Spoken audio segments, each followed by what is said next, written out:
আমি মেজর আবু সালেম মোহাম্মদ ইয়াহিয়া, আমি second in command 23 Bengal's regiment 46 স্বতন্ত্র পদাতিক ব্রিগেডের। আমরা গত 9 আগস্ট 2024 থেকে বেসিক্যালি মোহাম্মদপুর এলাকার নিরাপত্তার দায়িত্ব নিয়োজিত ছিলাম এবং বর্তমানে আমরা আসন্ন যে ত্রয়োদশ জাতীয় সংসদ নির্বাচন 2026 এই উপলক্ষে ঢাকা 13 নিরাপত্তা বিধান করছি এবং ইনশাআল্লাহ থাকবো। তো আমি শুরুতেই আমাদের প্রার্থীদের সাথে যে মত বিনিময় সভা ছিল, ওনাদের অনেক উদ্বেগ, অনেক আশঙ্কা উঠে এসেছে। সেক্ষেত্রে সেটাকে অ্যাড্রেস করে কিছু বলতে যাচ্ছি। কিশোর গ্যাংয়ের ব্যাপারে ওনারা বলেছেন, মাদক এবং সন্ত্রাসের ব্যাপারে। আমি জাস্ট আপনাদেরকে ছোট্ট একটা পরিসংখ্যান তুলে ধরছি। আমাদের এই ব্যাটালিয়ন আমরা ইন অ্যান্ড অ্যারাউন্ড 9 আগস্ট থেকে 550 দিনের মতো ঢাকা 13 আসন, বেসিক্যালি যেটা মোহাম্মদপুর এলাকায় আমরা নিয়োজিত রয়েছি। আমাদের 2টি ক্যাম্প রয়েছে এখানে। আমার ডানে আমার 2 ক্যাম্প কমান্ডারও এখানে উপস্থিত আছেন, মেজর সাদির এবং মেজর ফুয়াদ। তো এই 550 দিনে আমরা টোটাল 6224টা অপারেশন পরিচালনা করেছি।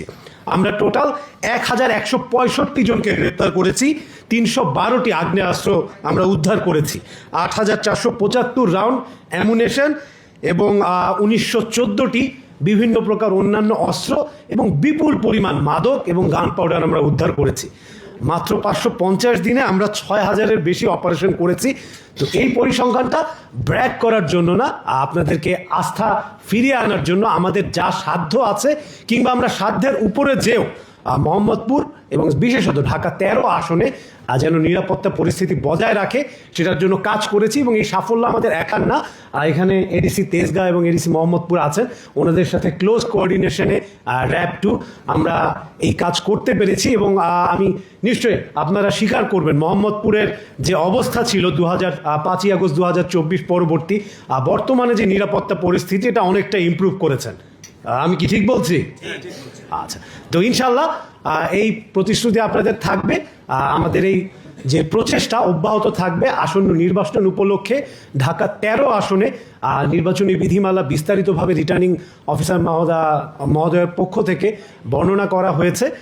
সেই অনুযায়ী যাতে কাজ হয় এবং সুষ্ঠু, সুন্দর, শান্তিপূর্ণ একটি অবাধ নিরপেক্ষ নির্বাচন যাতে আমরা অনুষ্ঠান করতে পারি, সেক্ষেত্রে যা যা করণীয় আছে বিধি মোতাবেক আমরা সেটা করে থাকব।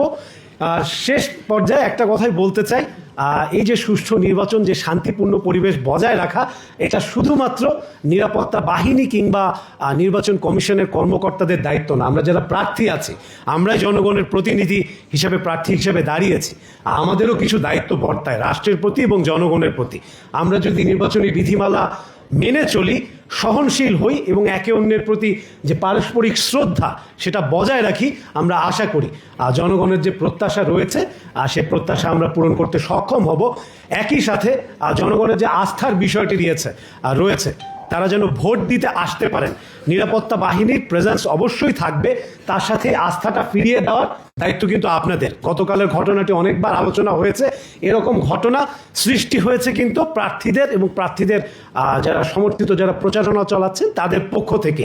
তো আমরা যদি এই ব্যাপারে একটু কেয়ারফুল হই, সহনশীল হই এবং নিয়মগুলো মেনে চলি, আশা করি ইনশাআল্লাহ আমরা একটা সুষ্ঠু, সুন্দর, অবাধ এবং শান্তিপূর্ণ নির্বাচন দেখতে পারবো। এই প্রত্যাশা রেখে শেষ করছি। ধন্যবাদ। আমাদের নাম্বার আছে, একটা পয়েন্ট এসেছিল আমাদের অধিনায়ক বা এরকম নাম্বার করা। আমাদের কনভিনিয়েন্ট নাম্বারগুলো বিভিন্ন জায়গায় সোশ্যাল মিডিয়ায় আমরা দিয়ে থাকি। এটা হচ্ছে আমাদের সাথে যোগাযোগ করার সবচেয়ে দ্রুত মাধ্যম। এরপরেও যদি আপনার কোনো কিছু প্রয়োজন হয়, আমাদের হেল্পলাইন আছে এবং কোন পয়েন্টগুলো, পয়েন্ট অফ কন্ট্যাক্টগুলো আমরা অলরেডি রিটার্নিং অফিসার মহোদয়ের কাছে দিয়েছি, আপনাদেরকে সরবরাহ করা হবে। এরপরেও যদি আপনাদের মনে হয় কোনো কিছু করার, আমাদের দরজা সবসময় সবার জন্য খোলা আছে সমানভাবে।